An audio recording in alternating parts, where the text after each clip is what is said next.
Praise the lord. హెబ్రీయులకు రాసిన పత్రికలో ఒక వచన భాగం, అలాగే ప్రసంగి గ్రంథంలో ఒక వచన భాగం, ప్రకటన గ్రంథంలో ఒక వచన భాగం. హెబ్రీయులకు రాసిన పత్రిక 5వ అధ్యాయంలో ఒక వచన భాగం, అలాగే ప్రసంగి గ్రంథం సామెతలు తర్వాత వస్తుంది 12వ అధ్యాయం చివరి అధ్యాయంలో 13వ వచనం, అలాగే ప్రకటన గ్రంథం 14వ అధ్యాయంలో 6-7 వచనాలు చూద్దాం. 5వ అధ్యాయం 7వ వచనం. శరీరధారి అయ్యున్న దినములలో మహారోదనముతోనూ కన్నీళ్లతోనూ తనను మరణము నుండి రక్షింపగల వానికి ప్రార్థనలను యాచనలను సమర్పించి అర్పించి భయభక్తులు భయము కలిగి ఉన్నందున ఆయన అంగీకరించబడెను. శరీరధారీను దినములలో అంటే యేసుప్రభువే. ఆయన అనగానే యేసుప్రభువే. భయభక్తులనే పదము దగ్గర మీకు వెంటనే గుర్తు రావాలి. తెలుగు తర్జుమాలో ఈ జంట పదాలు ఉపయోగించబడ్డాయి. జంట పదాలు, ఒక పదం వస్తే ఆటోమేటిక్గా రెండోది వచ్చేస్తుంది. కలిమిలేములు, సుఖదుఖాలు, ఇలాగున జంట పదాలు పక్క పక్కన ఉంటాయి, వచ్చేస్తాయి. అలాగున ఆ జంట పదాలు వాడబడ్డాయి. కానీ అరమిక్ బైబిల్ చూసినా, హెబ్రీ భాషలో బైబిల్ చూసినా, ఒరిజినల్ కింగ్ జేమ్స్ వెర్షన్లో బైబిల్ చూసినా ఫియర్ అంతే. Fear, he feared God. Yesu తండ్రికి భయపడ్డాడు, తండ్రి పట్ల భయము కలిగి ఉన్నాడు. స్తోత్రం కలుగునుగాక. సో దాని మీద దృష్టి పెట్టండి. భయభక్తులు కలిగి ఉన్నందున, లేనందున కాదు, ఉన్నందున ఆయన అంగీకరించబడ్డాడు. స్తోత్రం కలుగునుగాక. 8వ వచనం తప్పేం లేదు, చదువుదాం. ఆయన అద్వితీయ కుమారుడయుండియు, ఒక్కగానొక కుమారుడయుండియు, పంపబడిన కుమారుడయుండియు, జనతైక కుమారుడయుండియు. జనతైక అంటే కడుపున పుట్టిన కుమారుడు కాదు, కడుపున జన్మించిన వాడు కాదు, ఆయనతో ఆయనలో ఆయనగా ఆదరించి ఉన్న కుమారుడు. స్తోత్రం కలుగునుగాక. అదన్నమాట జనతైక కుమారుడు అన్నట్టు. ఆయన కుమారుడయుండియు తాను పొందిన శ్రమల వలన విధేయతను నేర్చుకును. కుమారుడు అంటే కొంతమంది అతి దైవిక ఆధ్యాత్మిక జ్ఞానంతో రెచ్చిపోతూ వాదాలు వివాదాలు చేస్తున్న సందర్భం. కుమారుడు అంటే ఎవరు? కడుపును పుట్టినోడే కదా. కుమారుడు అంటే తల్లి ఉండాలి కదా, తల్లి లేకుండా కుమారుడు ఏంటి? దేవుడి తండ్రి అయితే మరి తల్లి ఎవరు అంటూ అటు ముస్లింలైనా ఈవెన్ థియాలజీలోకి వచ్చిన వాళ్ళు కొడుకు అంటే ఆయన కొడుకే, తండ్రి కాదు. లేఖనాలు మనం చదివినప్పుడు ఆయన కడుపును పుట్టినవాడు కాదు. నో. తండ్రితో ఉన్నాడు, తండ్రిగా ఉన్నాడు, తండ్రి చేత పంపబడ్డాడు, తండ్రి దగ్గరికి వెళ్ళాడు, తండ్రి ప్రక్కన ఉన్నాడు, తండ్రిలో ఉన్నాడు, తండ్రి అయి ఉన్నాడు. స్తోత్రం కలుగునుగాక.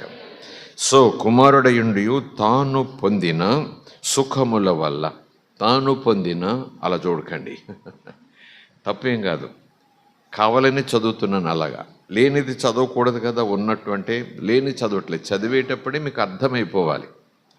విధేయత ఆయన మనకు సుఖములు ఇచ్చేటప్పుడు కాదు, ఆయన పట్ల విధేయత కలిగి ఉండటం, ఆయనకు భోగములు, మనకు భోగములు ఇస్తున్నప్పుడు, మేలులు చేస్తున్నప్పుడు, ఆయన మనకు అడిగినవన్నీ ఇస్తున్నప్పుడు, అడిగిన దానికన్నా ఎక్కువ ఇస్తున్నప్పుడు, అసలు శ్రమలే రాకుండా మనలను అలాగున అరచేతులతో కాచి కాపాడుతూ, దీపం ఆరిపోకుండా తన చేతులు కాలిపోతున్నా సరే అడ్డుకునే ఆ శ్రేష్టమైన ప్రేమ కలిగిన వాడు. కనుక విధేయత చూపించాలి అని కాదట, శ్రమలలో కూడా విధేయత, ఇరుకులలో కూడా విధేయత, వ్యాధిలో కూడా విధేయత, మరణము పొంచి ఉన్నప్పుడు కూడా విధేయత, అపవాది శోధిస్తున్నప్పుడు కూడా విధేయత. ఇక నాకు యాతన తప్పదు, ఇది నరకమే కదా, మరొకటి కాదు అని భావన కలిగేంత శోధనలో కూడా లోబడిన మనసు. స్తోత్రం కలుగునుగాక. తాను పొందిన సుఖముల విధేయత కాదు, తాను పొందిన అవమానముల వలన, వెలివేతల వలన, దూషణల వలన, హింసల వలన, శ్రమల వలన విధేయతను నేర్చుకుని విధేయతను కలిగి ఆయన చేత అంగీకరించబడ్డాడు. స్తోత్రం కలుగునుగాక. సో హెబ్రీ పత్రికలో 5వ అధ్యాయంలో 7వ వచనం తర్వాత మాట, సామెతల గ్రంథం తర్వాత వచ్చిన ప్రసంగి గ్రంథములో చివరి అధ్యాయం 12వ అధ్యాయము 13, 14 కలిసి చదువుకుందాం. ఇదంతయు వినిన తర్వాత, అంటే ప్రసంగి గ్రంథములో మనకు అందుబాటులో ఉన్న 12 అధ్యాయాలు, అంటే 1వ అధ్యాయం నుంచి అనుకోండి, ఇక్కడున్న లేఖనాలను బట్టి ఇదంతయు వినిన తర్వాత, ఈ అధ్యాయాల్లో ఉన్నదంతా మనము సమకూర్చి చదువుకున్న తర్వాత ఏమర్థమైంది, అందులోంచి వచ్చిన సారాంశం ఏంటి, ఒక్క మాటలో చెప్పండి నాకు. ఈ 12 అధ్యాయాలను ఒక చోటకి సమకూర్చి దాన్ని కలిపి ఒక ముద్ద చేసి ఒక్క మాటగా చెప్పండి అనంటే ఇదన్నమాట. ఇదంతయు వినిన తర్వాత తేలిన ఫలితార్థం ఇదే, ఫలితమునకు అర్థం ఇదే, అర్థం చేసుకోవలసిన ఫలితము ఇదే. ఏంటది? దేవుని యందు భయము కలిగి ఉండి. భయభక్తులను వచ్చింది కాబట్టి వెంటనే మనకు రెఫరెన్స్ వెళ్ళిపోవాలి. భయభక్తులు అనేటప్పటికి భయము అంతే, ఇంగ్లీష్. భయభక్తులు కలిగి ఉండి ఆయన కట్టడలను అనుసరించి నడుచుచుండవలెను.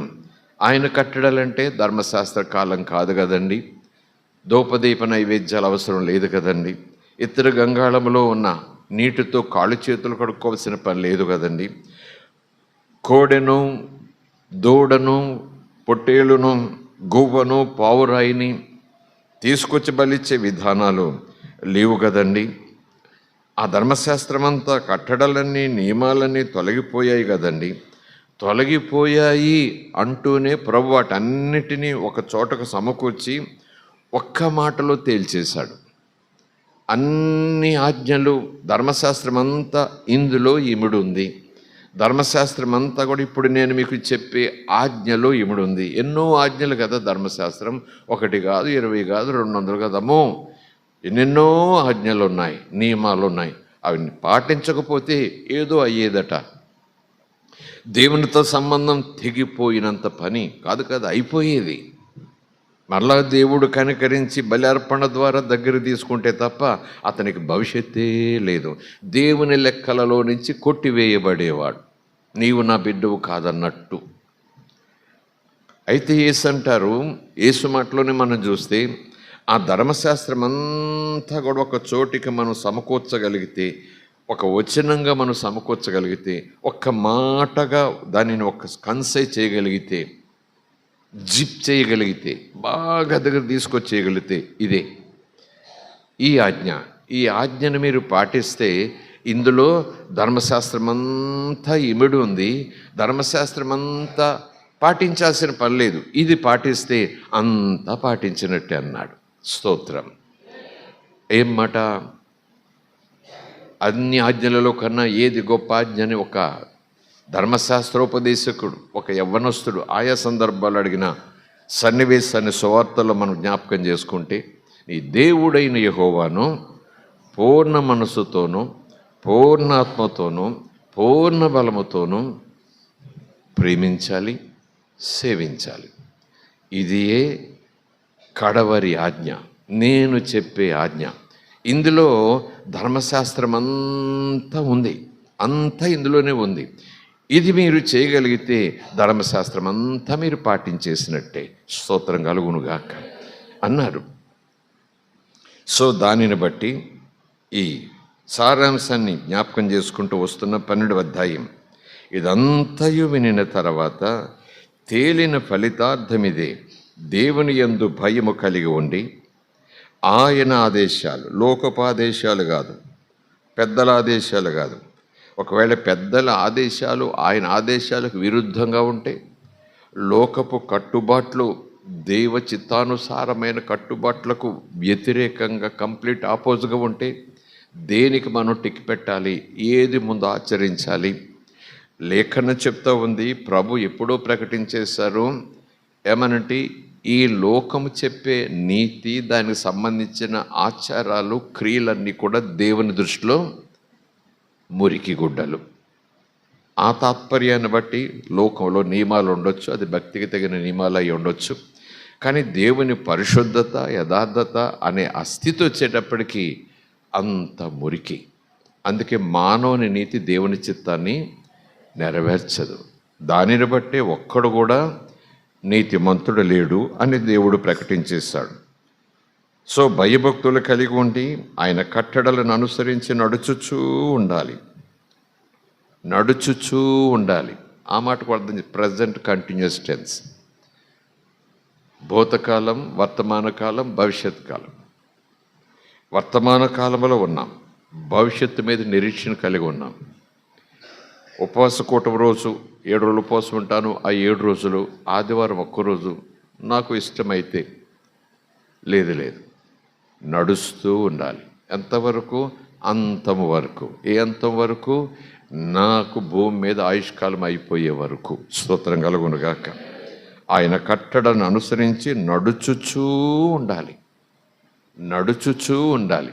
ఇది కూడా తాత్పర్యం మనకు అర్థం కాకపోతే మన భక్తి ఆదివారం మట్టుకే ఉంటుంది. మన భక్తి కష్టాలు వచ్చినప్పుడే పైకి పొడుచుకొస్తుంది.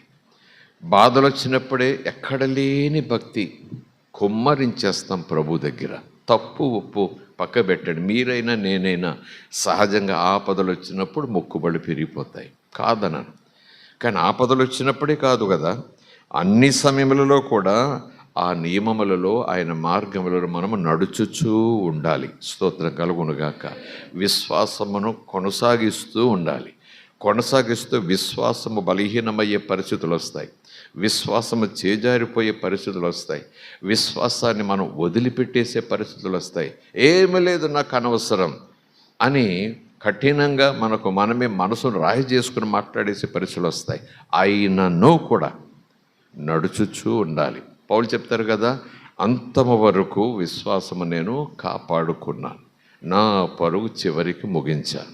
విశ్వాసమును కాపాడుకుంటూ, విశ్వాసం అంటే నిర్వచనం మరలా అంతా చెప్పను కానీ గడిచిన వారాలుగా చెప్పుకుంటున్నాను. విశ్వాసములో ప్రేమ, భయము 2 ఉంటాయి.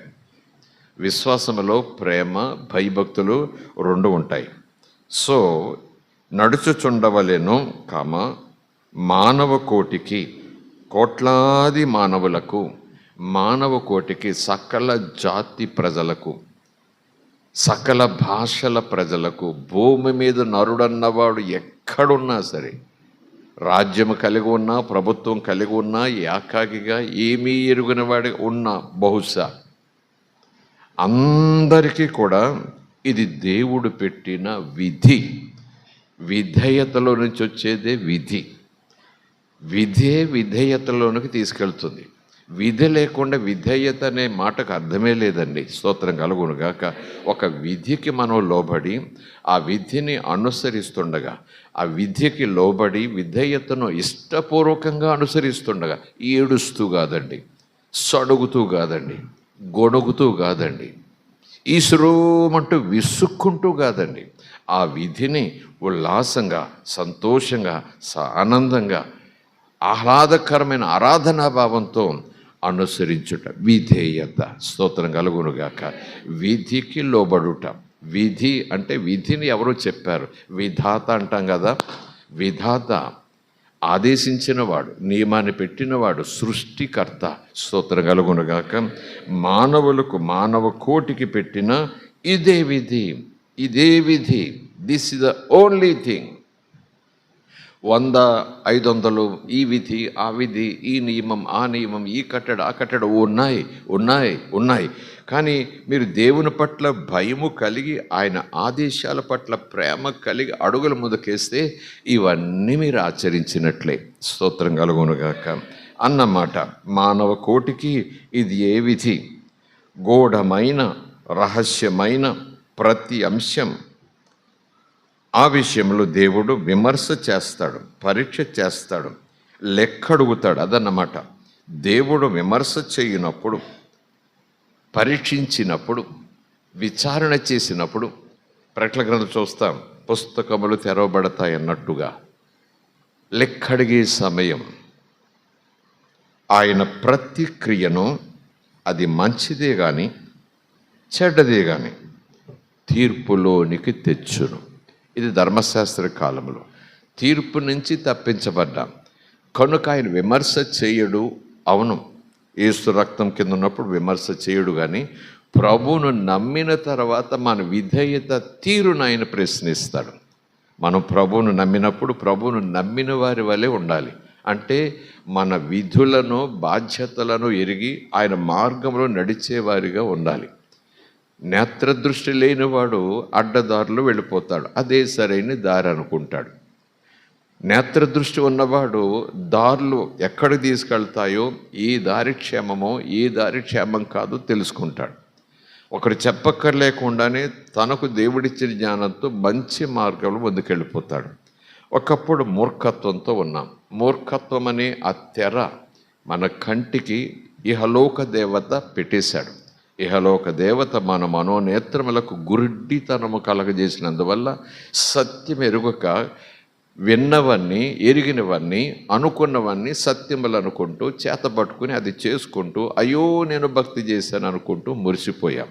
కానీ సత్యం మనకు తెలిసినప్పుడు, నేత్రంలో తెలిసినప్పుడు, సువార్త మనం విన్నప్పుడు, నీతి ఏంటో అవినీతి ఏంటో అని తెలిసినప్పుడు యేసయ్య రక్తం కిందకి పరిగెత్తుకొచ్చేసాం. స్తోత్రం కలుగునుగాక. Praise the Lord, hallelujah. So అలాగున మరి నేత్రాలు తెరిచిన తర్వాత, జ్ఞానం వచ్చిన తర్వాత మరలా అజ్ఞానులుగా ఉండటం అది పద్ధతి కాదు. మరల దారి తొలగిపోవటం అది సముచితం కాదు. అది జ్ఞానం కలిగిన వాడు చేసే పని కాదు. 2 2 4 అని గణిత శాస్త్రాన్ని 3 సంవత్సరాలు అధ్యయనం చేసి బిఎస్సి మ్యాథ్స్ తెచ్చుకున్నవాడు వచ్చిన తర్వాత 2 2 6 అంటం ప్రారంభిస్తే ఇలాగా, అది కాదయ్యా ఇలా కాదు కదంటే ఇదే ఇదే ఇదే 2 2 4 కాదు 2 2 6 అంటూ తన ఇష్టం. మరొకడు వస్తాడు, నేను గణిత శాస్త్రం చదివాను, 2 2 8 అంటాడు వాడు. అసలు 2 2 4 పోయింది. అందుకే అంటున్నారు, ఒక రకమైన మూర్ఖత్వంతో తెలిసి కూడా తెలియనట్టుగా ముందుకు సాగిపోయే విధానం అది కుదరదు అంటాడు ప్రభు. జ్ఞానం కలిగిన వారు జ్ఞానం కలిగిన వారుగా ఉండాలి. నేత్రములు తెరబడిన వారు నేత్రములు తెరిచివరబడిన వారుగా ఉండాలి. బుద్ధి కలిగిన వారు ఆ బుద్ధిని ఉపయోగించాలి. స్తోత్రం కలుగునుగాక. రక్షణ పొందిన వారు రక్షణ పొందిన వారికి తగినట్టుగా ఉండాలి కదా. ఇదే కదా దేవుడు మనల్ని అడుగుతున్నది. ద్వితీయోపదేశకాండం 10వ అధ్యాయం మర్చిపోలేదు కదా. ఇదే కదా యెహోవా ఏం ఆశిస్తున్నాడు మీ దగ్గర నుంచి? మీ వెండి, మీ బంగారం, మీ మేడల మిద్దులు కాదు కదా, మీ నోటి నుంచి ఒక మాట రావాలని ఆ పెదముల వైపు చూస్తున్నాడని. ఏం మాట మాట్లాడాలి? మేము యెహోవా పట్ల భయభక్తులు కలిగి ఆయనను ప్రేమిస్తూ ఆయన మార్గములలో నడుస్తాము అని మీ నోటంపట మాట రావాలని ఆశపడుతున్నాడు. ఆశపడుతూ ఇంత దూరం అద్భుతాలు చేసుకుంటూ తీసుకొచ్చాడు. స్తోత్రం కలుగునుగాక. కనుక ప్రారంభంలోనే కాదు, కొనసాగింపులోనే కాదు, ఈవెన్ జీవిత ముగింపులో కూడా ఇదే మాట మన పెదాల మీద ఉండాలి. స్తోత్రం కలుగునుగాక. హెబ్రీయులకు రాసిన పత్రికలో దేవుని భయము, యేసుప్రభువే సాక్షాత్వం. ఇక్కడ ప్రసంగి గ్రంథంలో పాత నిబంధనలో ఉన్న మాట, చివరికి అందరూ, ఎందుకంటే యేసుక్రీస్తు అందరికీ ప్రభు, ఆయన బోధించి మాత్రం వదిలిపెట్టలేదు. ఆయన తాను ప్రదర్శించి, తాను అనుభవించి, తాను ఆచరించమని బోధించాడు. తాను ప్రకటించి, ఆ ప్రకటించిన దాన్ని తన జీవితంలో చూపించి, మీరు కూడా ఇలా ఉండాల్సిందే అన్నాడు. స్తోత్రం కలుగునుగాక. సో మేమైనా ఎవరైనా ఏ స్థాయిలో ఉన్నా ప్రకటించేది ముందు మాలో ఉండేలా చూసుకోవాలి. అది సాధ్యం కాకపోతే సాధ్యపరిచి సామర్థ్యం ఇచ్చి యేసయ్య కాళ్ళు పట్టుకొని ఆత్మవశులమై మరలా బలం పొందుకుని ముందుకు సాగిపోవాలి. దేవుడు ఎప్పుడూ చెప్పాడు, పాత నిబంధనలో కదా, క్రొత్త నిబంధనలో కూడా చెప్తాడు, బోధను ముందు అంగీకరించు, ఆ తర్వాత ఇతరులకు బోధించు. ఈ బోధ ముందు నువ్వు నీ జీవితంలో తీసుకో, అప్పుడు ఇతరులకు ఆ జీవితంలో ఉన్న బోధ తాత్పర్యాన్ని చూపిస్తూ బోధించు. లేకపోతే నీ బోధ వ్యర్థం. ఇంకా చెప్పాలంటే నీ బోధను బట్టి తీర్పులోకి నువ్వు వచ్చేస్తావు. స్తోత్రం కలుగునుగాక. హల్లెలూయా. ఈ మెలకువ, ఈ సత్యం, ఈ విధానం, ఎంతవరకు ఈ కాపర్లు, ప్రవక్తలు, వరాలు, ఫలాలు, హడావిడి, కేరింతలతో ఉన్న సేవకుల విషయంలో ఉంటా ఉందనేది ప్రశ్న. ఎవరోకో ప్రశ్న వేయను నేను, నా మట్టుకు నేను ప్రశ్నించుకుంటా. ఎందుకంటే ఈ ప్రభు బలు తీసుకునేటప్పుడే కాదు, ఎప్పటికప్పుడు ప్రభు చెప్తారు సంఘానికి, ఎప్పటికప్పుడు మీ విశ్వాసాన్ని పరీక్షించుకోండి. మీరు విశ్వాసం కలిగి ఉన్నారో లేదో పరీక్షించుకోండి. స్తోత్రం కలుగునుగాక. కొరింథీ సంఘానికి పౌలు రాసిన పత్రికలో కదా మనం చదువుకున్నాం. నమ్మిన వారికి చెప్తున్నారన్నమాట, విశ్వాసంలోకి వచ్చిన వారికి చెప్తున్నారన్నమాట. ప్రభు బల్ల తీసుకుంటూ అపస్తుల బోధలో ఎదుగుతున్న వారికి అపస్తుడైన పౌలు ఒక్కసారి సడన్గా అలాంటి హెచ్చరికలు చేస్తున్నాడు. ఎప్పుడో నమ్ముకున్నాను, ఇదేం మాట అయ్యా పాస్టర్ పౌల్ గారు, మీరు విశ్వాసం కలిగి ఉన్నానో లేదో అని ఇంత మనిషిని పట్టుకొని అంత మాట అనేస్తావా అనే వారి సంఖ్య ఈ దినాల్లో సంఘాల్లో ఉంటే ఉండొచ్చు. ఏమనుకుంటున్నావు నా గురించి, ఎప్పుడు నమ్ముకున్నాను అనుకుంటున్నావు, ఎవరు మాకు బాప్సం ఇచ్చారనుకుంటున్నావు, ఎలాంటి దైవజనుడి దగ్గర నేను బాప్సం తీసుకున్నానో తెలుసా అని వీటితోటి ముందుకెళ్ళిపోతాను తప్ప ఏ సంఘంలో ఉంటాయని తెలుసా, మా పాస్టర్ గారు ఎవరో తెలుసా, మా సంఘానికి ఎంతమంది వస్తారో తెలుసా, ఎలాంటి వాళ్ళు వస్తారో తెలుసా, ఇదేనా విశ్వాసం అంటే? అన్ని వేల మంది వచ్చే సంఘంలోకి వెళ్తే అయిపోయినట్టేనా? కొద్దిమంది సంఘంలో ఉంటే కానట్టేనా? గొప్పవారందరూ వచ్చే సంఘంలో ఉంటే గొప్పవాడిని అయిపోతానా? పేదవాళ్ళందరూ వచ్చి కూర్చుని భజన చేసుకుంటూ పాటలు పాడుకుంటూ ఏ డెకరేషన్ లేకుండా పాకలో చప్పట్లు కొట్టుకుంటుంటే పరలోకం దేవుడు తీసుకెళ్ళా? ఈ అతిశయాలు, అతిశయోక్తులు, లోకరీతి పద్ధతులు, వీటిని మనం పక్కకు పెట్టాలి. స్తోత్రం కలుగునుగాక.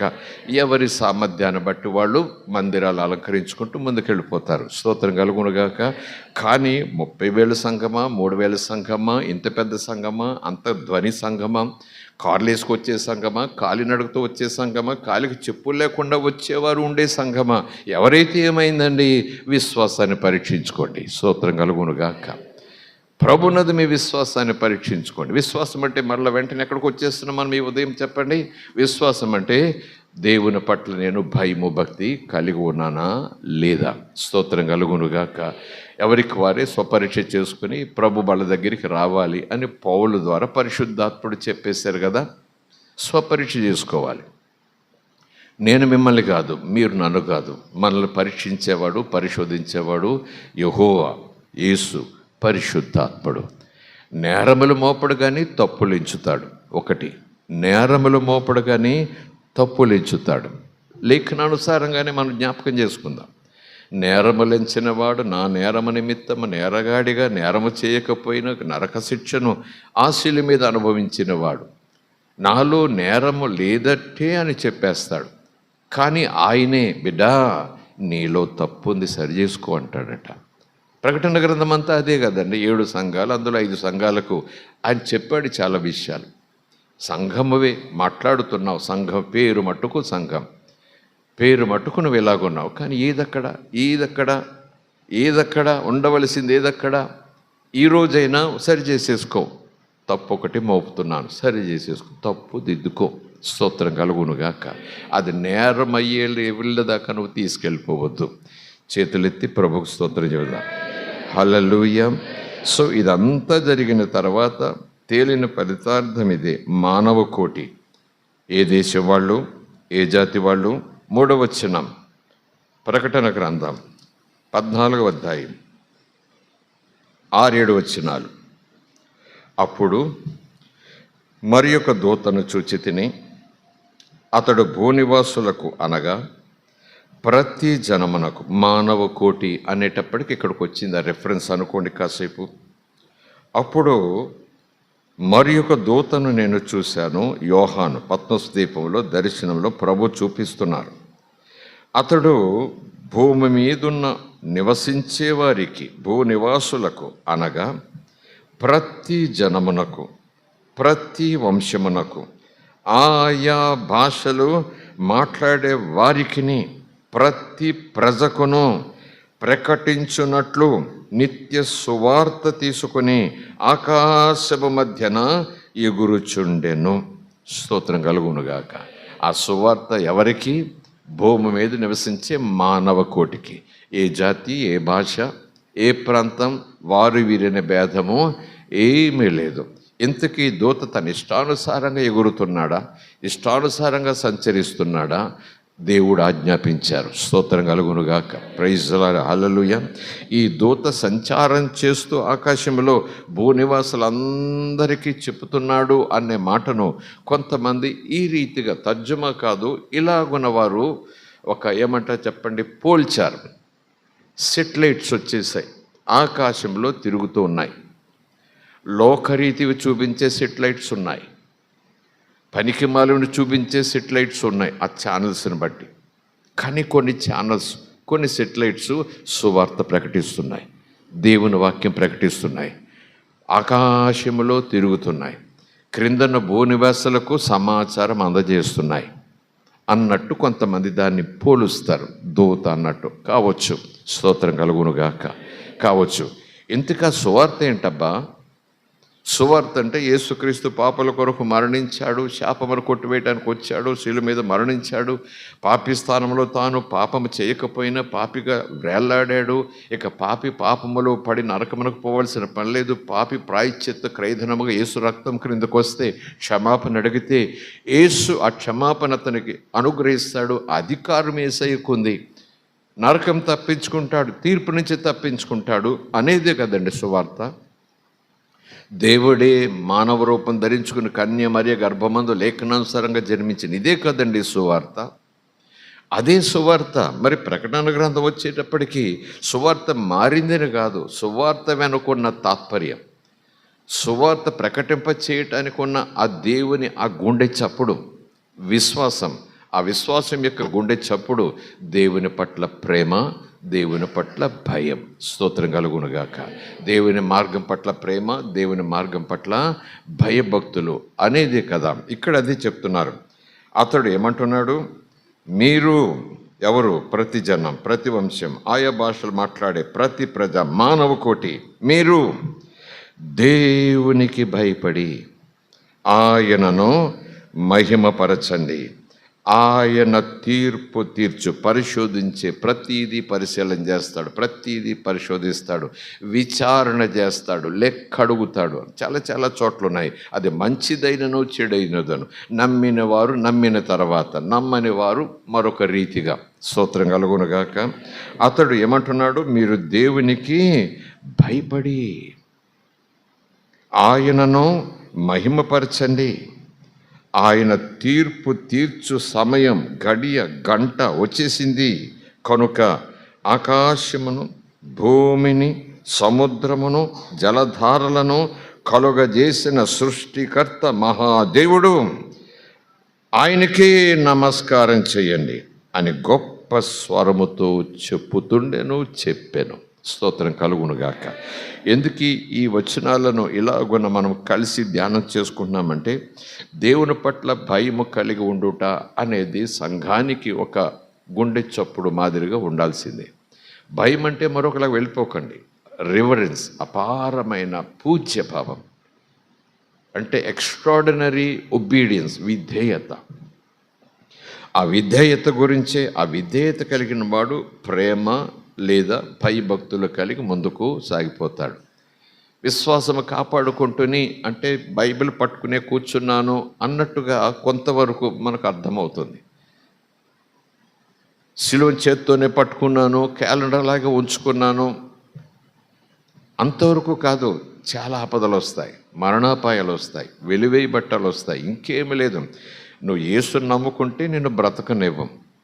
యేసును వదిలేస్తే నిన్ను బ్రతకనివ్వటం కాదు, బ్రతకటానికి కావాల్సిన అన్నీ ఇస్తాం అనే సమాజాలు వచ్చేస్తాయి, అనే సందర్భాలు వచ్చేస్తాయి, అనే చట్టాలు కూడా రావచ్చు, అనే ప్రభుత్వాలు కూడా ఏమో రావచ్చు. విశ్వాసమును కాపాడుకోవాలి. స్తోత్రం కలుగునుగాక.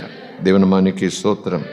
సో అలాగున చూస్తే అటు పాత నిబంధన ప్రసంగి గ్రంథం, కృపాకాలం, యేసయ్యే స్వయంగా తన మట్టుకు తాను దేవుని పట్ల భయం కలిగి ఉన్నాడు. అందుకే లూకా సువార్తలో చదువుకున్నాం, మత్తయి సువార్తలో చదువుకున్నాం. ఏమని? మీరు ఎవరికి భయపడకూడదో చెప్తాను వినండి, ఎవరికి భయపడాలో అని చెప్తాను వినండి అంటూ సమాజంలో అక్కడ అమ్ముకునే వాళ్ళ కోసం, దారిపోయే దానేల కోసం ఆ మాట చెప్పలేదండి. శిష్యులను సువార్త ప్రకటించడానికి పంపిస్తూ అపొస్తలులను పంపించాడు, 70 మంది శిష్యులను పంపించాడు, ఇంకనూ చాలామంది. వారితో మాట చెప్తున్నాడు, నా నామము నిమిత్తం మీరు హింసించబడతారు, తోడేళ్ల మధ్యకు మిమ్మల్ని పంపిస్తున్నాను. పూలదండలు దొరుకుతాయి అనుకుంటున్నారా? సెలబ్రిటీలు అయిపోతాం అనుకుంటున్నారా? ఆ రోజు చెప్పాడు, ఆ రోజు పరిస్థితులు ఇంకా కొనసాగుతూనే ఉంటాయి. దేవుడు కనికరంతో అలాగున విశాలమైన పంట పొలమును దున్నే భాగ్యం సువార్త సేవకులకి ఇచ్చాడేమో కానీ కొన్ని చోట్ల ప్రకటిస్తే మళ్ళా ఇంటికి వస్తాడో లేదో. బయటికి కరపత్రం ఇవ్వడానికి కాదు, సువార్త చెప్పి రావటానికో, నమ్మిన వారి ఇంటికి వెళ్ళి ప్రార్థన చేసి వస్తే మధ్యలో ఏమైపోతాడో తెలియదు. మీకు తెలుసు, చాలా సందర్భాలు ఇక్కడికి మిషనరీస్ వచ్చారు. వాళ్ళకి సంఘాలంటూ ఏమీ ఉండవు. కొండల్లో, కోనల్లో, అడవుల్లో తిరుగుతూ ఉంటారు. విశ్వవాణి పరిచయం అనుకోండి, మరొకటి అనుకోండి. అక్కడికి వెళ్ళినప్పుడు, ఆ క్యాంప్స్కి వెళ్ళినప్పుడు, ఆ పంట పొలాలకు వెళ్ళినప్పుడు వారు ప్రతిరోజు అటు భార్యలు చెప్తారు, అటు వాళ్ళు కూడా సాక్ష్యం చెప్తారు. మొదట్లో అయితే భయపడ్డాం, కానీ తర్వాత నుంచి భార్యకు అదే చెప్పి వెళ్తారట, నేను వెళుతున్నాను ఆ కొండ ప్రాంతంలో ఎప్పటిలాగే, సాయంకాలం రావచ్చు, రాకపోవచ్చు, సిద్ధంగా ఉండు. అలవాటు అయిపోయింది, చెప్పి వెళ్ళటం అలవాటు, ఆయన రావటం అలవాటు. కానీ ప్రిపేర్డ్నెస్, ఏ రోజైనా ఏ ఘడిలో అయినా ఈ సువార్తకు వ్యతిరేకమైన రీతుల్లో వారికి ఏమైనా జరగవచ్చు. కనుక మిషనరీస్, స్తోత్రం కలుగునుగాక. అక్కడ ప్రభువు కూడా చెప్పారు కదా, తోడేళ్ళ మధ్య మీరుంటారు. తోడేళ్ళు మీకేదో ఇస్తాయి అనుకోకండి, తోడేళ్ళు మీకేదో తెచ్చి పెడతాయి అనుకోకండి, తోడేళ్ళు మిమ్మల్ని పోషిస్తాయని అనుకోకండి. నోవే. తోడేళ్ళని చెప్పండి, ఎప్పుడైనా గాయపరచవచ్చు, ఎప్పుడైనా అటాక్ రావచ్చు, ఎప్పుడైనా ప్రాణం పోయే పరిస్థితి రావచ్చు. డోంట్ వరీ, ఎందుకంటే మీ ఆత్మ శరీర ప్రాణాలు దేవుని చేతుల్లో. ఇంకోలా చెప్పాలంటే మీ ఆత్మలు దేవుని వశంలో ఉన్నాయి. వాళ్ళు శరీరాన్ని గాయపరుస్తారు తప్ప మీ ఆత్మలు ఏమీ చేయలేరు. స్తోత్రం కలుగునుగాక. ప్రాణాలు తీసేసాము, చంపేశాము అని జబ్బలు చాచుకుంటారేమో తప్ప వాళ్ళు ఆత్మను మాత్రము ఏమీ చేయలేరు. స్తోత్రం కలుగునుగాక. సో దేవుని పట్ల భయము కలిగి ఉండుట అనే సన్నివేశాన్ని మనం జ్ఞాపకం చేసుకుంటూ వస్తున్నాం. స్తోత్రం కలుగునుగాక. Praise the Lord. హల్లెలూయా. దేవుని మనకి స్తోత్రం. మూడు సన్నివేశాలు మీకు వివరించను కానీ జ్ఞాపకం చేసేస్తా. ఆయన ప్రేమ, ఆయన కనికరం, ఆయన పరిచర్య, ఆయన పద్ధతి, ఆయన ప్రయాణం, ఆయన బాధల్లో ఉన్నవారిని పట్టించుకునే తీరు, అవన్నీ చూస్తూ ఉంటే ఇలాంటి ప్రభు, ఇలాంటి దైవం, ఇలాంటి దైవ ప్రతినిధి, దైవ ప్రతి స్వరూపం నా కొరకు ఇంత కార్యం చేస్తే ఆయన చేష్టలను ప్రేమించొద్దా? ఆయన మాటలను ప్రేమించొద్దా? ఆయన ముందు సాగిలపడొద్దా? ఆయన ముందు మోకాళ్ళు వేయొద్దా అన్న భావన మనకి కలగాలి కదా. యేసు ప్రభు పట్టణమంతా కూడా పండగ చేసుకుంటూ ఉంది, లేదా మరొక చోటు ఏదో జరుగుతూ ఉంది. ఆయన మాత్రం సమాధులుండే చోటులో నుంచి వెళ్తున్నాడు. లేఖనం మీకు తెలుసు కాబట్టి వివరించను. ఎందుకంటే ఒక అతనికి దెయ్యం పట్టింది, సేన. పుట్టినప్పుడు అలా లేడు, ఎదుగుతున్నప్పుడు ఎక్కడ లేడు. ఒక్కరోజు ఏదో తేడా వచ్చింది. తల్లిదండ్రులు ఇబ్బంది పడ్డారు. చివరికి ఏ స్థాయి వచ్చిందంటే కాళ్లకు చేతులకు బలమైన సంకెళ్ళు వేస్తే తప్ప ఇంట్లో ఉండడు, స్వాధీనంలో ఉండడు, చెప్పిన మాట వినడు. ఇంకే స్థాయి వచ్చిందంటే అసలు గదిలో పెట్టి తాళం వేయాల్సిందే. కన్నబిడ్డ కాబట్టి ఏదో కొంచెం గంజిపోయాలి, తప్పదు, బతికించుకోవాలి. చివరికి ఒక రోజు సంఖ్యలు తెంచుకుని తలుపులు బద్దలు కొట్టుకుని వీధిలోకి పోయాడు. అందరి మీద పడి గాయపరిచాడేమో, తనను తాను గాయపరుచుకుంటూ ఇంక ఎక్స్ట్రాఆర్డినరీ లెవెల్లోకి వచ్చేసాడు. పోయాడు అడవిలోకి, సమాధుల స్థలములకు పోయాడు. అందరూ వదిలేసుకున్నారు, అందరూ వదిలేశారు. లేఖన ప్రకారం చూస్తే యేసు అక్కడికే వెళ్ళాడు, కావాలని వెళ్ళాడు. స్తోత్రం కలుగునుగాక. దేవుని మనకి స్తోత్రం. ప్రార్థిస్తే యేసు వస్తాడు, ప్రార్థిస్తే యేసు రాకుండా ఉండడు, ప్రార్థిస్తే యేసు వచ్చి చక్కగా కౌగిలించుకుంటాడు అనే మాటలు తప్పని నేను అనను. కానీ అక్కడ ఆయన సన్నివేశం, ఆ తీరు, ఆ విధానం చూస్తుంటే ఆయన ఒక్కసారి తన దృష్టి పెట్టాడంటే వారిని ప్రత్యేకంగా పట్టించుకుంటాడు. అతనికి ప్రార్థన చేసే మనసు లేదు, ప్రభువు నమ్మిన వ్యక్తి కాదు, ప్రభువు నమ్మిన కుటుంబము కాదు, భక్తులు ఎదిగిన వ్యక్తి కాదు. ఈ లోకపు తీరు తెలిసినవాడు కూడా కాదు. తాను ఏం చేస్తున్నాడో తనకు తెలియని పరిస్థితుల్లో, ఒంటి మీద వస్త్రం కూడా లేని పరిస్థితుల్లో, శరీరం అంతా గాజు పెంకులతో రక్కుకుంటూ, గాయాలు చేసుకుంటూ, తన ప్రాణం తానే చివరి దశకు తీసుకుపోతున్న తరుణంలో యేసు కావాలని అక్కడికి వెళ్ళాడు. గొప్ప విడుదలిచ్చాడు. స్తోత్రం కలుగునుగాక. వస్త్రం ధరించటమే కాకుండా బుద్ధి వచ్చేసింది, జ్ఞానం వచ్చేసింది. తాను ఎలాగున్నాడో చూసేసుకున్నాడు. అరెరే నేను ఇలాగున్నానేంటి అనుకున్నాడు. అక్కడున్న శిష్యులు అతనికి వస్త్రం ఇచ్చారు. ఆ వస్త్రం ధరించుకున్నాడు. స్తోత్రం కలుగునుగాక. బుద్ధి లేని సమయంలో, దెయ్యములు పట్టిన సమయంలో వస్త్రములు తీసి పారేశాడు. అది ఫ్యాషన్ అనుకున్నాడు. ఫ్యాషన్ అని ఇప్పుడు చెప్తున్నాను, కానీ ఫ్యాషన్ పేరు పెట్టి దెయ్యములు చేయించే పనులు, ఫ్యాషన్ పేరు చెప్పి సాతానుడు చేయించే పనులు, చదువుకున్న వాళ్ళను కూడా చదువులేని వారిగా హీనమైన రీతిలో వేదికలు ఎక్కించేవాడు. దానికి ఫ్యాషన్ అని పేరు పెట్టిస్తాడు వాడు. వీడు మతి చెలించినవాడు, పిచ్చి పట్టినవాడు, శాననే దెయ్యములు పట్టినవాడు ఒంటి మీద వస్త్రం ఉంచుకోడు. ఫ్యాషన్ అనే పేరుతో వాళ్ళు కూడా ఒంటి మీద వస్త్రం ఉంచుకోరు.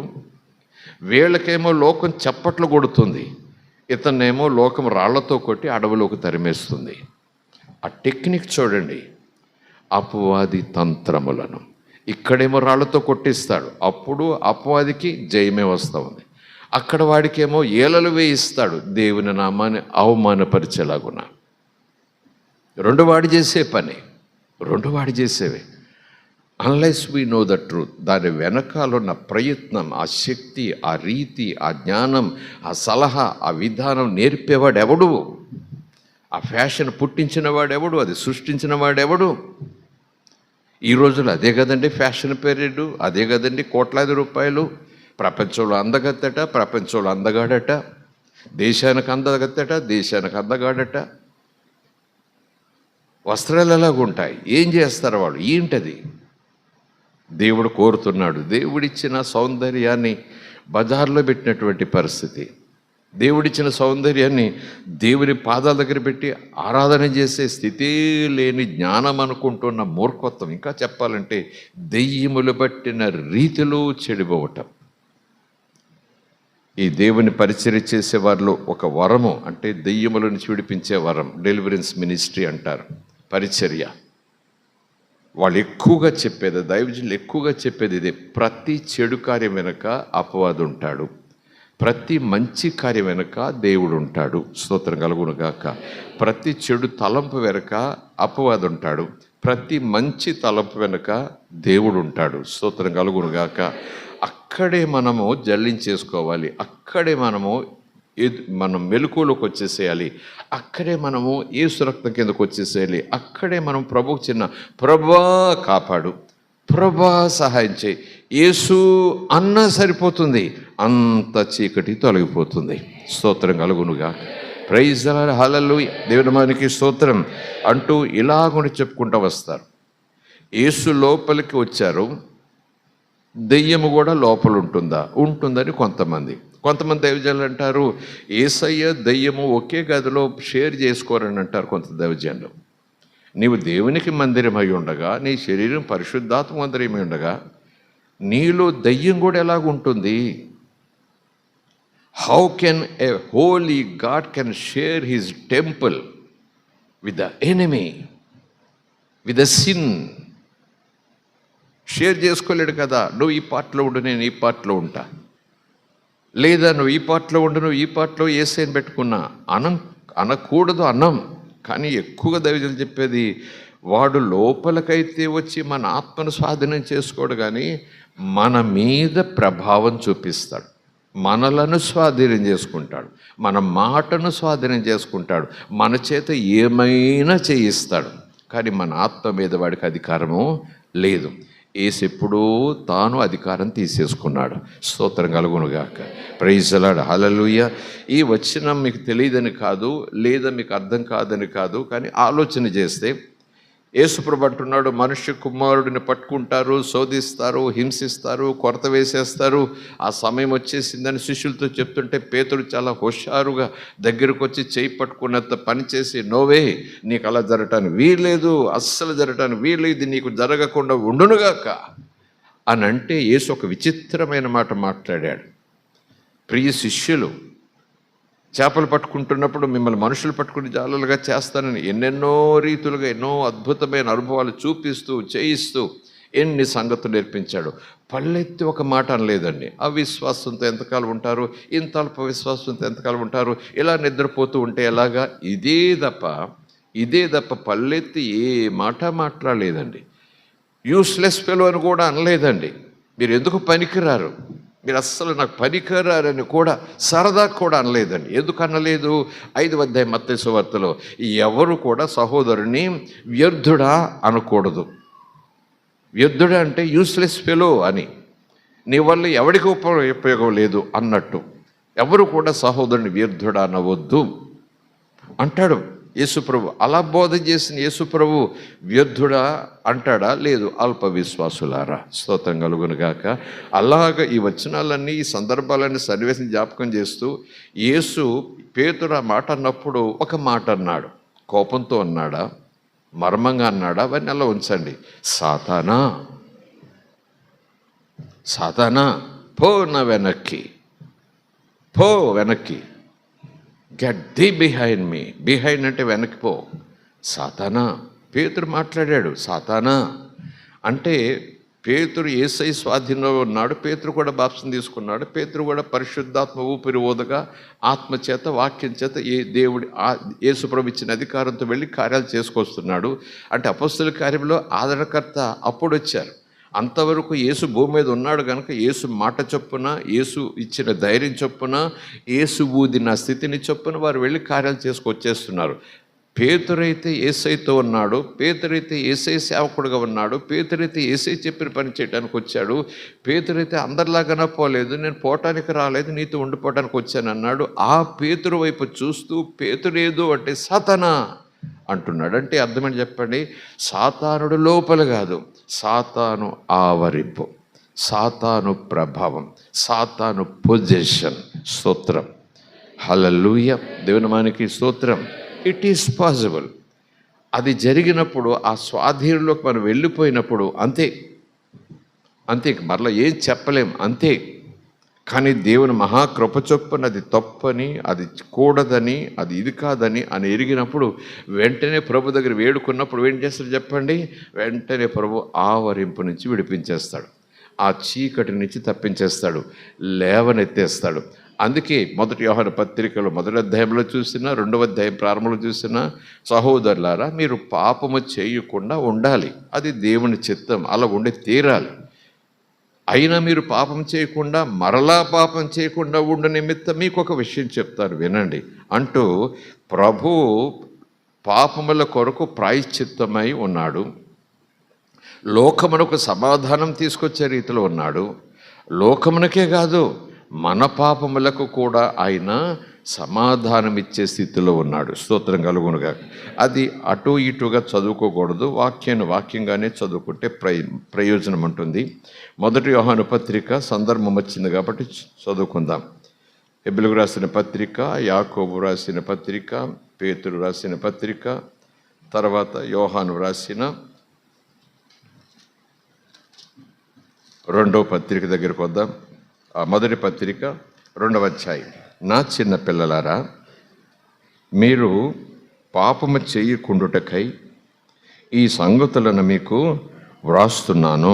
అంటే ఎదురుగా ఉండి బోధ చేయట్లేదు, ఎక్కడో ఉన్నాడు, మరెక్కడో ఉన్న సంఘానికి, సహోదరులకు యోహాను భక్తుడు పరిశుద్ధాత్మ చేత భారము కలిగి హెచ్చరిక చేస్తూ ఒక ఆదరణకరమైన మాట, ధైర్యమిచ్చే మాట చెబుతూ ఉత్తరం రాస్తున్నాడు. ఈ సంగతులను మీకు వ్రాయిచున్నాను.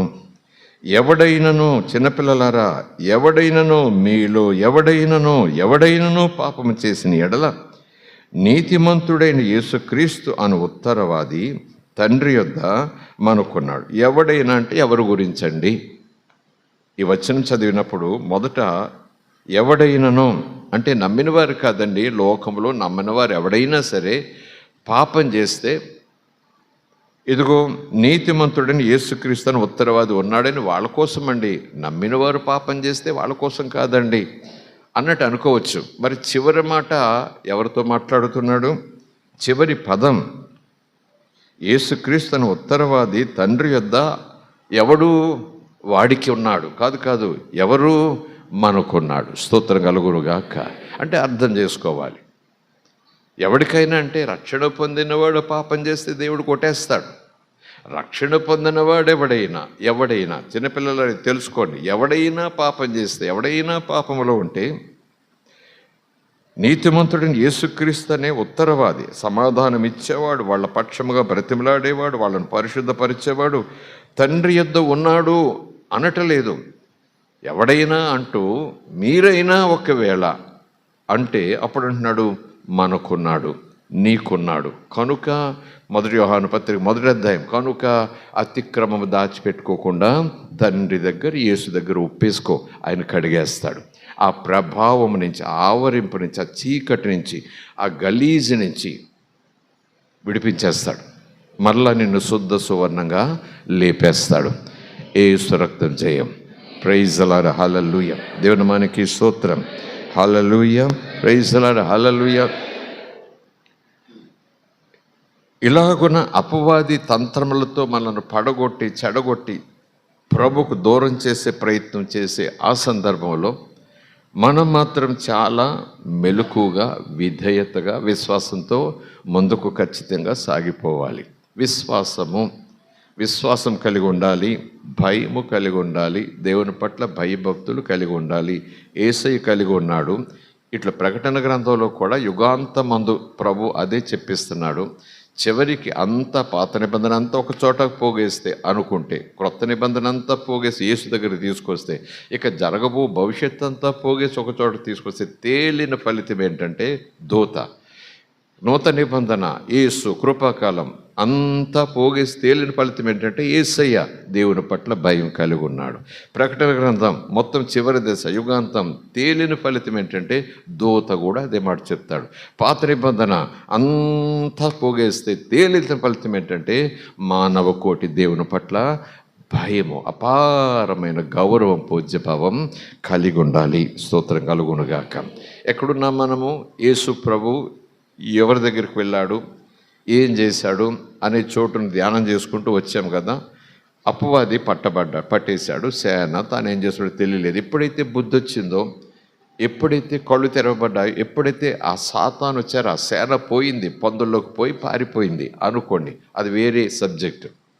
వెంటనే అతడికి బుద్ధి వచ్చాను, అతనికి తెలివి వచ్చాను. అప్పుడు తనను తాను హింసించుకోవటం మానేశాడు, తను తాను కోసుకోవటం మానేశాడు, తను తాను గాయపరుచుకోవటం మానేశాడు.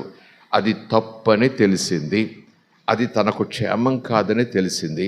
తను తాను చేసుకున్నాడు. అయ్యో నగ్నంగా ఉన్నానే అనుకున్నాడు. వస్త్రాన్ని కోరుకున్నాడు. వస్త్రం అక్కడే షాపింగ్ ఏం కాదు కదా, సమాధుల దొడ్లో.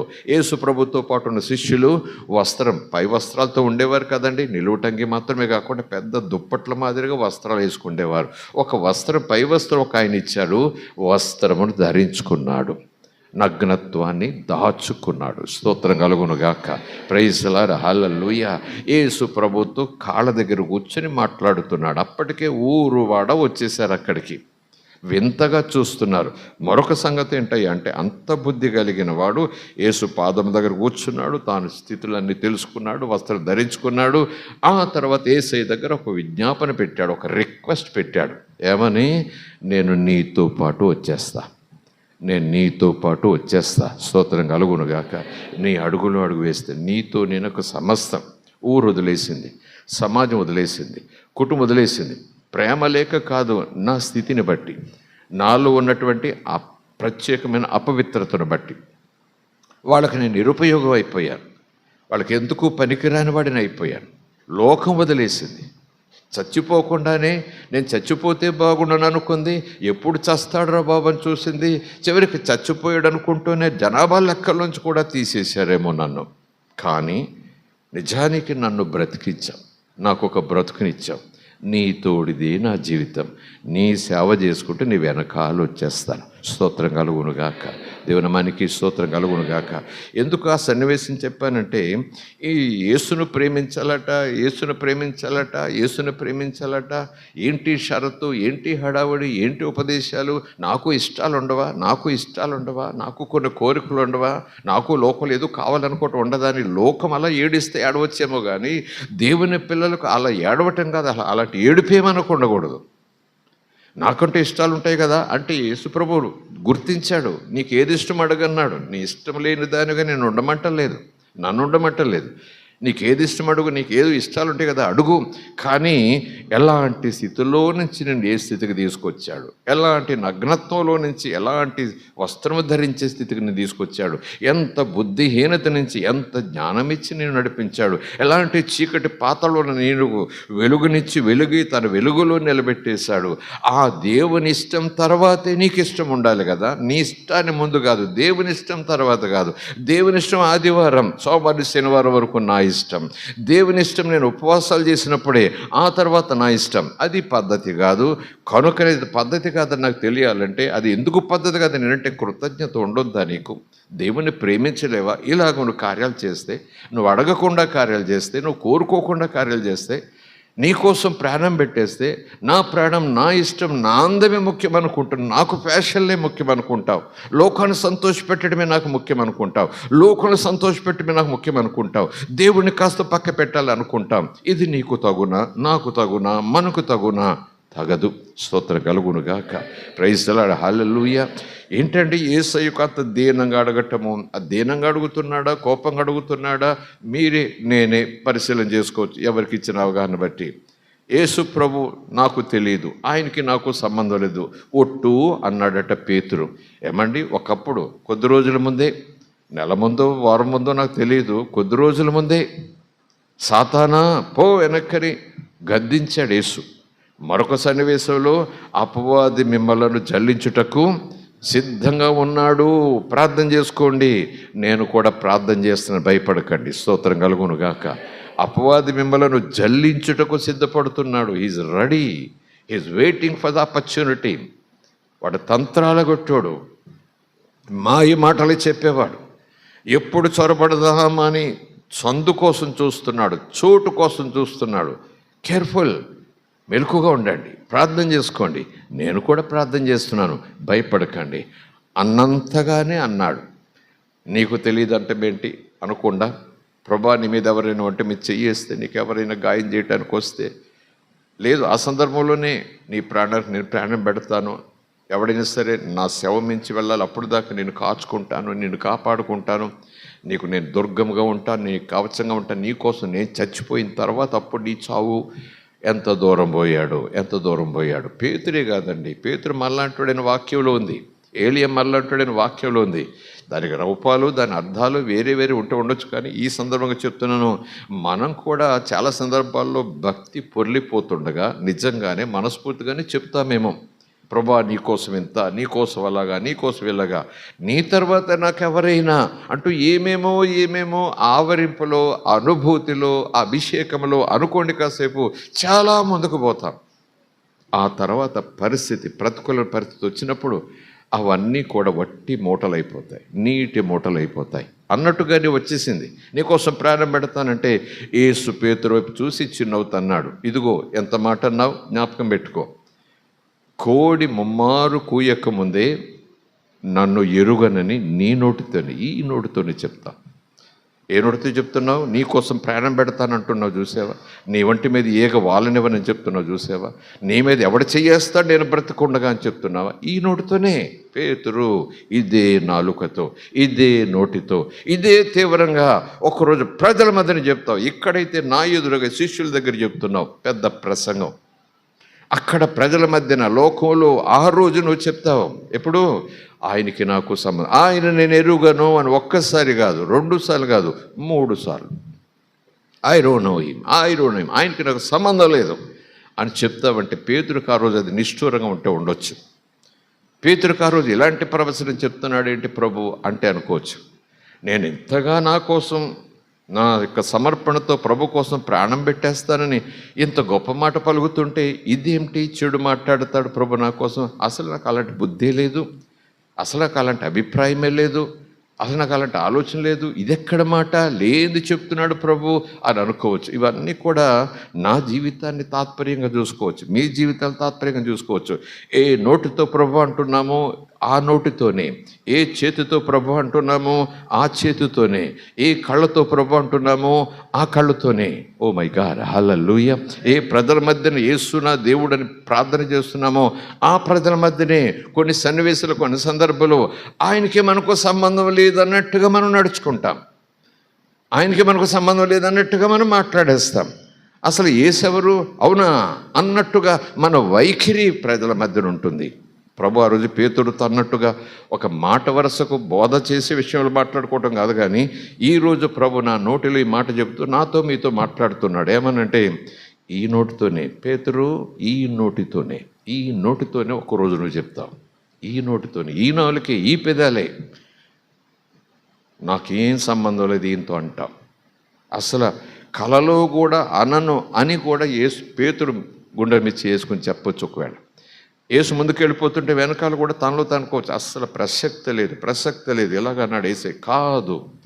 కానీ ఆ పరిస్థితి వచ్చేసింది, సర్వీసులకు వచ్చేసింది అనేసాడు.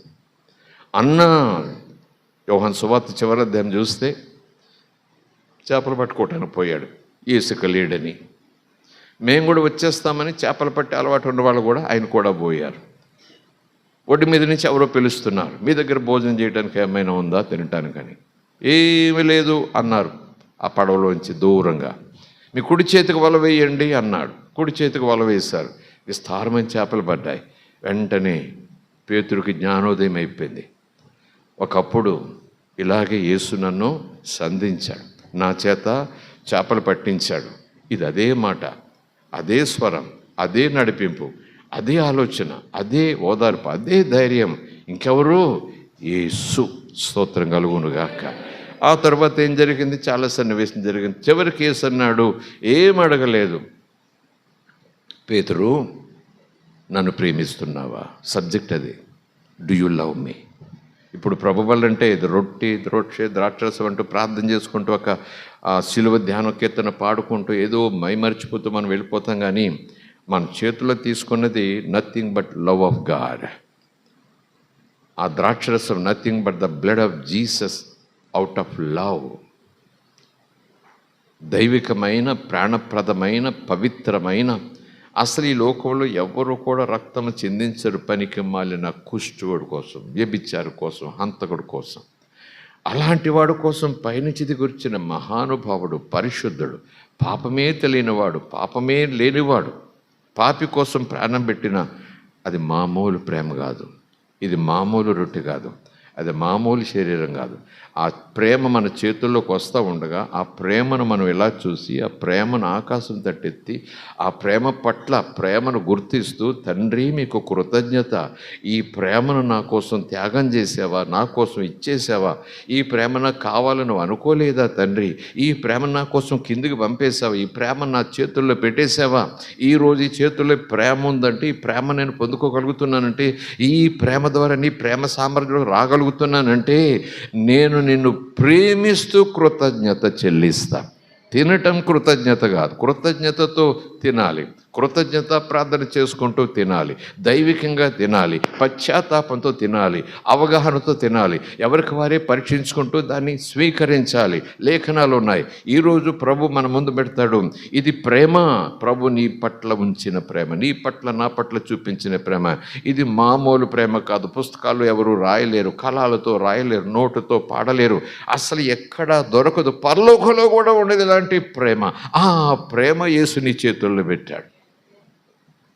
అది రొట్టె కాదు, నోవే. వికలితనమనను ఒక్కొక్కసారి దానికేదో కళ్ళు దండం పెట్టుకోమని చెప్పను, లేదు దానికేదో చెప్పేసి దానికేదో బరిలో పెట్టేసి నమస్కారం చెప్పారు, అంత దూరం పోకండి, అది ఆరాధన పూర్వకంగా అక్కడికి వెళ్ళిపోకండి. కానీ అవగాహన, తాత్పర్యం, ఆలోచన అర్థం చేసుకుంటే ఇంత ప్రేమ యేసు నీ చేతుల్లో పెడుతుంటే ఆయన ప్రేమ రుజువుగా నేను ప్రేమిస్తున్నాను దూతలందరి చేత నీ ఇంటికి వచ్చి నాట్యం ఆడిస్తూ చెప్తాడు. నా పేరు పాల్ ప్రసాద్ అనుకోండి 100 మంది దూతలు పంపాడు. ఉదయం 3, మధ్యాహ్నం 3 అలాగొచ్చి దేవుడు నిన్ను ప్రేమిస్తున్నాడు, దేవుడిని కిటికీ తలుపు తీశాను, దేవుడు నిన్ను ప్రేమిస్తున్నాడు, వెనకాల తలుపు తీశారు, దేవుడు నిన్ను ప్రేమిస్తున్నాడు, ఇక్కడ చూసిన దూత అక్కడ చూసిన దూత, బజార్కి వెళ్తుంటే దేవుడు నిన్ను ప్రేమిస్తున్నాడు. నాకు వచ్చి ఒరిగిన పడింది ఏంటి చెప్పండి? ఒకవేళ మనలో మనమాటగా దేవుడు నిన్ను ప్రేమిస్తున్నాడట, దేవుడు నిన్ను ప్రేమిస్తున్నాడట చెప్పమన్నాడు, దేవుడు నిన్ను ప్రేమిస్తున్నాడట. నా ఇంట్లో అనారోగ్యం ఉంది, నా ఇంట్లో ఆపదలు ఉన్నాయి, వీధిలోకి వెళ్తే అవమానాలు ఉన్నాయి, మరణం కూడా వచ్చి పడేలాంటి పరిస్థితులు వచ్చేసాయి.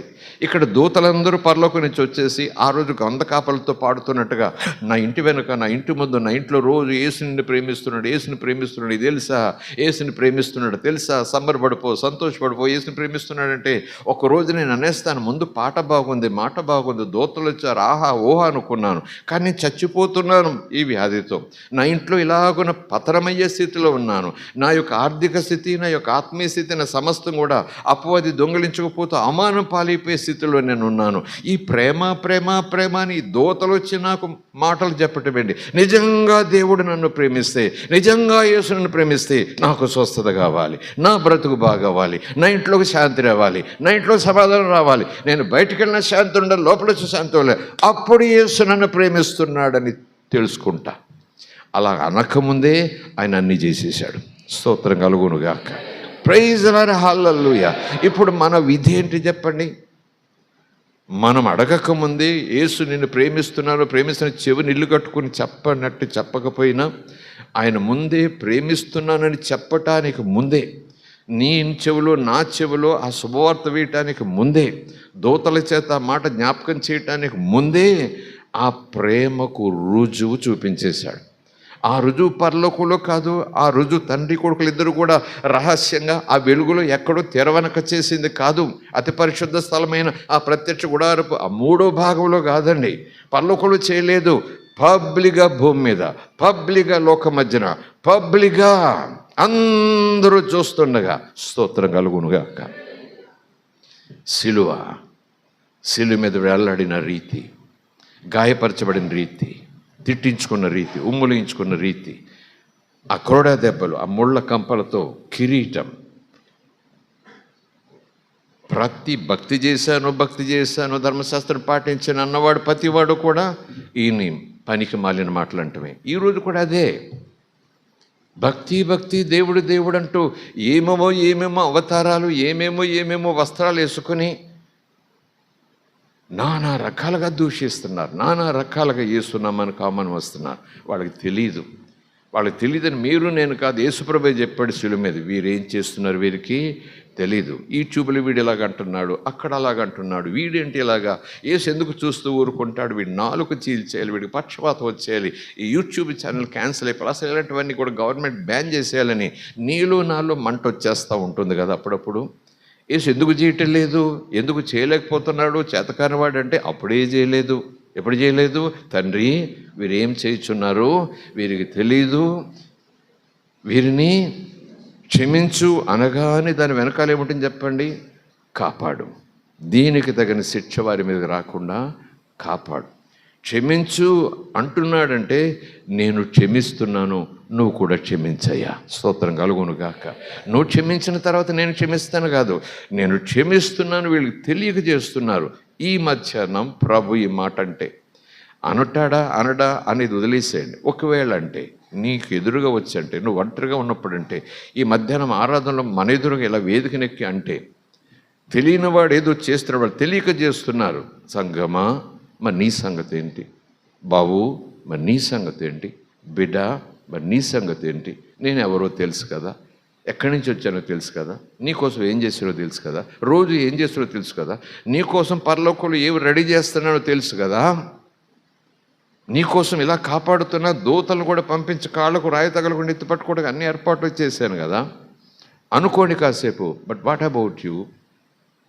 నువ్వేం చేస్తున్నావు? స్తోత్రం కలుగునుగాక. మరి ఏం చేయాలి? పర్వతాలు ఎక్కాలా, నదుల్లో ములగాల, నిప్పుల్లో నడవాలా, నీకోసం సాహసాలు చేసి యుద్ధాలు చేయాలా, కర్రే పట్టుకుని వేరే దాడి చేయాలా? అవి ఏం అడగట్టలేదండి బాబు. ఏం అడగటలేదు యేసు. అంటే మనం ఏం చేసేవాడమో తెలియదు కానీ అసలు వాటి ఒంటికి చెమట పట్టే పరిస్థితే లేకుండా, పేతురు నన్ను ప్రేమించు, పేతురు నన్ను ప్రేమించు. ఆ పేతురు స్థానంలో నీ పేరు రాసుకో, నా పేరు రాసుకుంటా. ఆ పేతురు అనే మాట దగ్గర బైబిల్లోనే కావాలంటే మీరు అనుకోండి, పేతురు నన్ను ప్రేమించు, నీ పేరు రాసేసుకో, నా పేరు రాసేసుకుంటాను. పాల్ ప్రసాద్ నన్ను ప్రేమించు. లేదా నన్ను ప్రేమిస్తున్నావా? ప్రేమిస్తున్నానా అని 100 డీజే బాక్సులు పెట్టి ఎక్కడికో వినబడ్డా చెప్పడం అది కాదండి ప్రేమ రుజువు. నేను ఆకాశంలో నుంచి తెరిచి ఉరుముల మెరుపులతో నేను ప్రేమిస్తున్న, ఉరుముల చేత చెప్పించాను, మెరుపుల చేత చెప్పించాను, మేఘాల చేత చెప్పించాను, నక్షత్రాలతో చెప్పించాను, చివరికి నా కెరూబులను పంపించాను, శరాపులను పంపించాను, మిఖాయేల్ గాబ్రియల్ కూడా ఇంటి మీదకి వచ్చి ఈ మాట చెప్పొచ్చారు, దేవుడు నిన్ను ప్రేమిస్తున్నాడట అని చెప్పేసని. మొదట్లో నీకు చాలా సంతోషమేది, కానీ నేను మనసులో అనుకున్నావు, ఇంత బాధలో ఉంటే, ఇంత యాతల్లో ఉంటే, ఇంత చిక్కుపోతుంటే, చావుకు దగ్గరైపోతుంటే, మనసుకు నెమ్మది లేక, ఏంటి ప్రేమ ప్రేమ అనే పాట, దూతల ప్రేమ. ప్రభు నిజంగానూ ప్రేమిస్తున్నట్లయితే లేవనెత్తయ్య అనలేదా నువ్వు?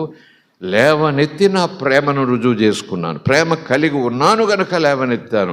ఇప్పుడు నా బిడ్డ గనక నీ ప్రేమను కూడా రుజువు చేసుకో. ప్రైజ్ ది లార్డ్, హల్లెలూయా, దేవుని నామానికి స్తోత్రం. నీ విశ్వాసాన్ని కూడా రుజువు చేసుకో. విశ్వాసంలోనే ఉంటుంది విధేయత, విశ్వాసంలోనే ఉంటుంది ప్రేమ, విశ్వాసంలోనే ఉంటుంది భయభక్తుల పూజ్య భావం. స్తోత్రం కలుగునుగాక. ప్రైజ్ ది లార్డ్, హల్లెలూయా. అందుకే గడిచిన దినాలుగా మనం తీర్పు తీర్చే పనిలో లేము కానీ, ఏ సంఘం, ఏ సభ, ఏ సేవకుడు ఏం చేస్తున్నారు అనేది అనటం లేదు కానీ, అసలు ఎవరిని పేరెత్తి మాట్లాడడం కానీ, యేసునామని చెప్పుకొని యేసు పేరు పెట్టుకొని చాలా విషయాలు జరిగిపోతున్నాయి. అది చేయలేదా, ఇది చేయలేదా అని అంటున్నారు. కానీ లేఖన ప్రకారం చూస్తే దేవుని భయం కనపట్టలేదు ఎక్కడ సంఘంలో. దేవుని పట్ల ఉండాల్సిన గౌరవం సంఘంలోనే కనపడకపోతే, ఆయన ద్రాక్షవల్లిలో ఉన్న తీగలలోనే కనపడకపోతే, ఆయన ఎరిగిన వారిలోనే ప్రేమ, ఆ అభిమానం ప్రభు పట్ల, ప్రభు మాట పట్ల, ప్రభు ఆరాధన పట్ల కనపడకపోతే, ఈ ప్రేమ పాట వెనక ఉద్దేశం ఏంటి? ఈ ప్రేమ పదం వెనక ఉద్దేశం ఏంటి? అబద్ధం కాదా? నాటకీయం కాదా? ముచ్చటగా చెప్పే మాట కాదా? ఈ మధ్యాహ్నం ప్రభువు నీతో నాతో మాట్లాడుతున్నాడు. హెచ్చరిస్తూ కాదు, కళ్ళలో నిప్పులతో కాదు, ఇంకా నీకు చేత కావట్లేదు నన్ను ప్రేమించటం. ప్రేమిస్తున్నానని చెప్తున్నావు కానీ ప్రేమను కొంచెం కూడా రుజువుపరచుకోవట్లేదు. ఒకటంటాను, ఆదివారం ఆరాధనలో ప్రేమ అదందరికీ సాధ్యమే. మరి సోమవారం శనివారం వరకు నీ బంధువుల మధ్యన, స్నేహితుల మధ్యన ప్రేమిస్తున్నాను అంటే, నేను యేసుని ప్రేమిస్తాను బనీన్ మీద రాసేసుకొని చుట్టాల మధ్యన తిరిగేయాలా? పెళ్ళిళ్ళలో నేను యేసుని ప్రేమిస్తున్నాను పచ్చబొట్టు రాసేసుకుని నుదుటి మీద రాసేసుకుని తిరిగేయమంటావా? తిరిగేస్తాను యేసయ్య. నో, అది కాదు, అది కాదు. నీ జీవితంలో ఉన్న యేసు ప్రభావాన్ని చూపించాలి. నీ జీవితంలో యేసయ్య ఇచ్చిన మార్పును చూపించాలి. యేసయ్య ఇచ్చిన పవిత్రత, ఏమంటారు దాన్ని, ఆ ప్రతిస్పందన, ఆ ప్రత్యేకమైన పెను మార్పుని ప్రవర్తనలో చూపించగల. అవసరమైతే నోరు తెరిచి యేసే నిజ దేవుడు అని చెప్పగలగాలి. లేదా యేసుని నమ్ముకున్నాను, అవును నేను యేసయ్య బిడ్డనే అనాలి. స్తోత్రం కలుగునుగాక. బంధువులకు భయపడుతున్నానా, స్నేహితులకు భయపడుతున్నానా, వాళ్ళు ఏం చేస్తారని, ఏమి ఇవ్వరని, ఏం చేసేస్తారని, ఏం లాగేసుకుంటారని, వాళ్ళు ఎదురుగా నేను ప్రభు బిడ్డని చెప్పడానికి. స్తోత్రం కలుగునుగాక. చాలామంది ధైర్యంగా చుట్టాలు వస్తున్నారంటే చాలామంది టేబుల్స్ మీద ఉన్న బైబిల్స్ అన్నీ దాచేస్తారు, క్యాలెండర్లు తీసేస్తారు. చుట్టాలేంటి, ఎంఆర్ఓ వచ్చిన దాచేస్తారు, చుట్టాలు వచ్చిన దాచేస్తారు. వాళ్ళకి ఇష్టం లేదమ్మా, అమ్మో చాలా మాటలనేస్తారు. అసలు ఎలా చూస్తారంటే, ఎందుకు బాబు వాళ్ళతో గొడవ, వాళ్ళు ఏదో అడుగుతారు, నేను ఏదో చెప్తాను, వాళ్ళు ఏదో అంటారు, ఎందుకు వచ్చిన గొడవ ఇదంతా?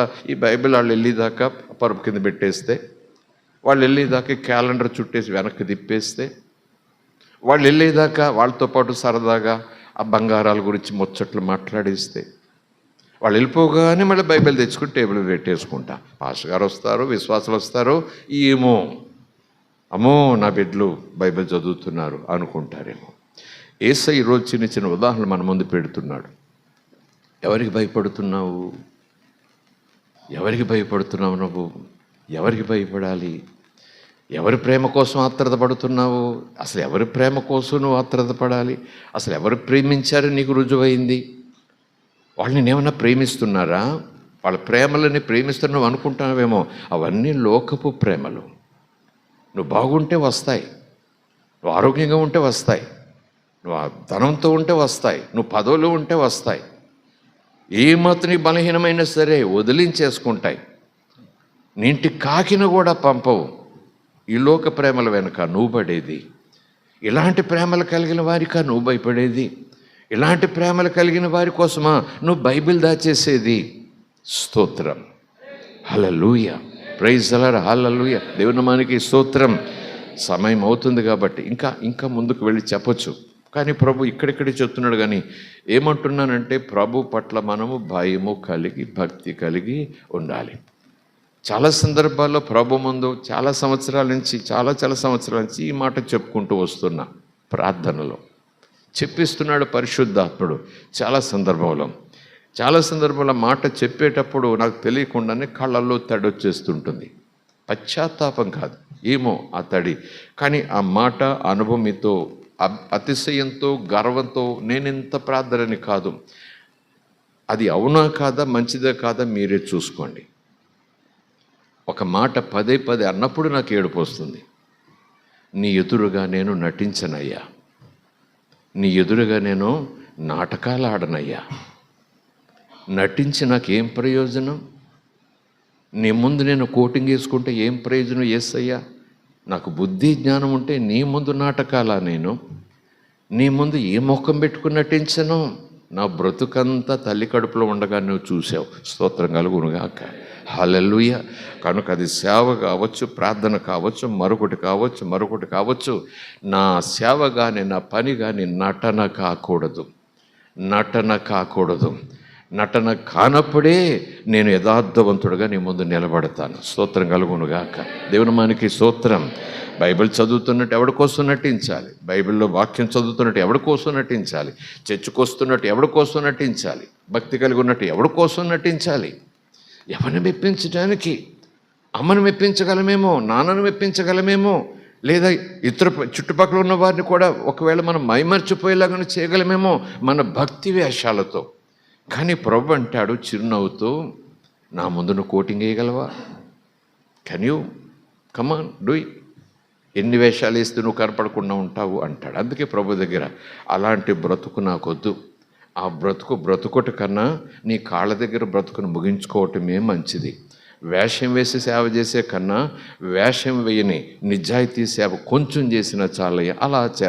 నా చేత సేవ చేసే భాగ్యం, ఆ సామర్థ్యం నాకు ఇవ్వయ్యా అని అడుగుతున్నా.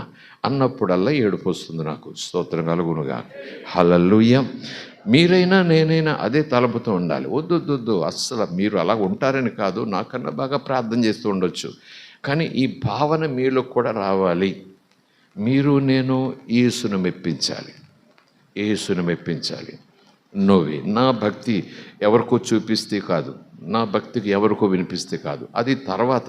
ముందు నా భక్తి, నా ఆరాధన అంతా కూడా ప్రభువుకి. యెహోవా అంటాడు, నీ నోట నా మాట నా గురించి వినాలి. నిన్ను ప్రేమిస్తున్నాను, నీ పట్ల నేను భయం కలిగి ఉంటాను, నీ మార్గంలో నడుస్తాను. దానికి ఒకే ఒక రుజువు ప్రభు చెప్తున్నాడు, నా ప్రేమను రుజువుపరిచాను. అక్కడ కూర్చుని బాకాలతో బోరలతో చెప్పలేదు. ఇక్కడ కూడా వీధుల్లో బాకాలు పెడతాం, యేసుని ప్రేమిస్తున్నానని. ఇంట్లోకి వెళ్ళి గొడవలు పెట్టేసుకుంటాం, ఇంట్లోకి వెళ్ళి జుట్లు పెట్టేసుకుంటాం, ఇంట్లోకి వెళ్ళి నువ్వెంత అనుకుంటాం. వాళ్ళు దేవుని పిల్లలే, నేను దేవుడి పిల్లలే. ఏంటిది? నిజంగా నన్ను ప్రేమిస్తే సమాధానం వెతుకుతావు కదా, ఓర్పుకుంటావు కదా, సహించుకుంటావు కదా అని ప్రభు చెప్తుంటే, ఎక్కడైనా నువ్వు ప్రభువేమో కానీ ఈ గొడవలోకి నువ్వు మాత్రం రావద్దంటారు యేసు ప్రభువుని. ఈ గొడవలోకి నువ్వు తలబెట్టుకో. ఆదివారం ఆరాధన వరకే నీ అథారిటీ. ఆదివారం ఆరాధన ఆశీర్వదించడానికే నువ్వు ఉన్నావు. ఇలాంటి గొడవల దగ్గరికి యేసయ్య నువ్వు వాక్యము ధర్మము ప్రేమ అంటే కుదరదు, పక్కబెట్టు. ఆ నోటుతో అనంగానే మన ధైర్యం, మనస్సాక్షి చెప్తుంది సమాధాన పడాలని, మనస్సాక్షి చెప్తుంది ఓర్చుకోవాలని, మనస్సాక్షి చెప్తుంది సహించుకోవాలని, మనస్సాక్షి చెప్తుంది యేసును చూపించాలని. మన సహనం ద్వారా అస్సలు పట్టించుకోం, విదిలించి కొట్టేస్తామంతే. ఒక అన్న వచ్చి చెప్పినా నువ్వుకోవయ్యా బాగా చెప్తావు, ఒక చెల్లి వచ్చి చెప్పినా చెప్పేవలే, నా వెనకాల వచ్చి నువ్వే నాకు బోధ చేస్తున్నావా అని విసురు కొట్టేవారే తప్ప అసలు నేను ఎవరిని, నేను ఏం చేయాలి, నేను ఇలా ఉన్నానంటే, అసలు ఈ స్థాయిలో ఉన్నానంటే ఏమనాలి? స్తోత్రం కలుగునుగాక. ఇది కేవలం సంఘం గురించి కాదు. నా మట్టుకు నేను ప్రభులో ఇలాగున బ్రతకాలి, నీ మట్టుకును ప్రభులో అలాగున బ్రతకాలి. స్తోత్రం కలుగునుగాక. ఆ రొట్టె చూస్తుంటే ప్రేమ, ఆ రొట్టె చూస్తుంటే యథార్థత. యేసు ప్రేమలో కపటం లేదు, యేసు ప్రేమలో మర్మం లేదు, యేసు ప్రేమలో అబద్ధం లేదు. ఆయన నీ ముందు నా ముందు నాటకాలు ఆడలేదు, నటించలేదు, ఎర్ర రంగేం పూసుకోలేదు సినిమాలోలాగా, ఏదో రక్తం కారేలాగా చెప్పలేదు. Is real. ఆయన గాయాలు రియల్, ఆ మాంసము రియల్, ఆ ముళ్ళు రియల్, ఆ ఉమ్ములు రియల్. స్తోత్రం.